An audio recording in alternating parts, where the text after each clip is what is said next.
Sekelompok tentara Rusia yang frustasi dan mabuk menembak bocah perempuan berusia 10 tahun di Ukraina. Mereka melepaskan tembakan secara acak dan menewaskan Anastasia Stoluk atau yang dikenal sebagai Nastia. Menurut keterangan sang sepupu, Anya Stoluk 18 tahun, korban tewas setelah pasukan Rusia menembaki rumah di Siben 40 mil utara Kiev. Nastia kehilangan nyawa, pamannya dipukuli oleh para tentara Rusia dan sekarang mendapatkan perawatan di rumah sakit setempat. Seperti dikutip dari Daily Mail, pada Selasa 8 Maret 2022 malam, peristiwa tersebut berlangsung pada 28 Februari 2022 di Siben. Insiden itu kemungkinan dipicu oleh remaja laki-laki setempat yang menemukan sebuah pistol dan menembakkannya ke udara.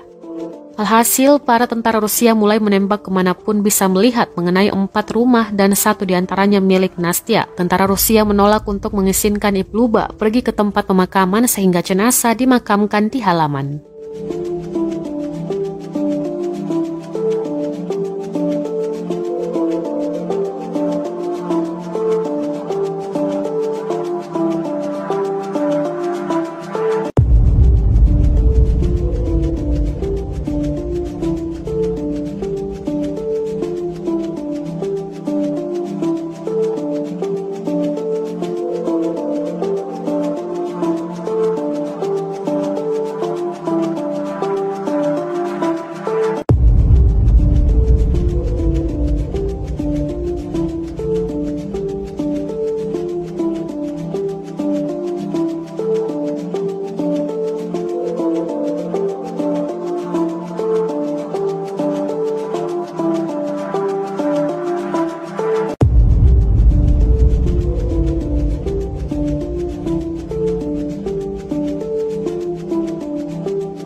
Terima kasih sudah nonton. Jangan lupa like, subscribe, dan share ya.